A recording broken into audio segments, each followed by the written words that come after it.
təmirinə başlanılıb. Sonuncu dəfə 70-ci illərdə asfalt üzü görən bu yollar indi tamamilə yenidən qurularaq əhalinin istifadəsinə verilir.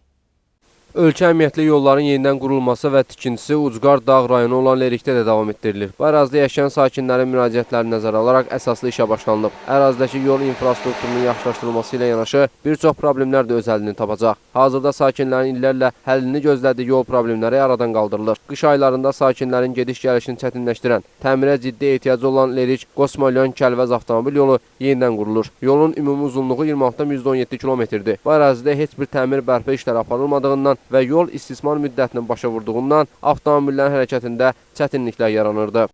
Avvallar bu yollar çox bərbad vəziyyətindədir. Gediş-gəliş bizdə əziyyət verirdi bizə. İndi isə çox sağ olsun möhtəşəm prezidentimiz belə bir ucqar yerdə yol salınıb. Hardasa Qosmalyan kəndindən Lerik arasında 20 km yolu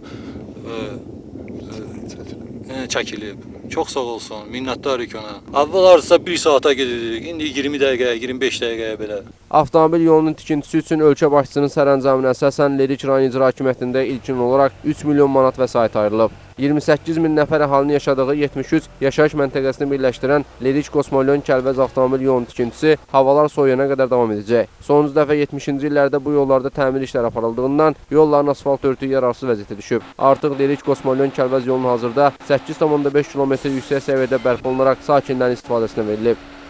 Maşın dağılırdı, narahatçılığı, o qədər xəstə aparanda yolda keçinərdi, gedərdi gözüm. İndi şükür Allaha yaxşı, rahat, tez.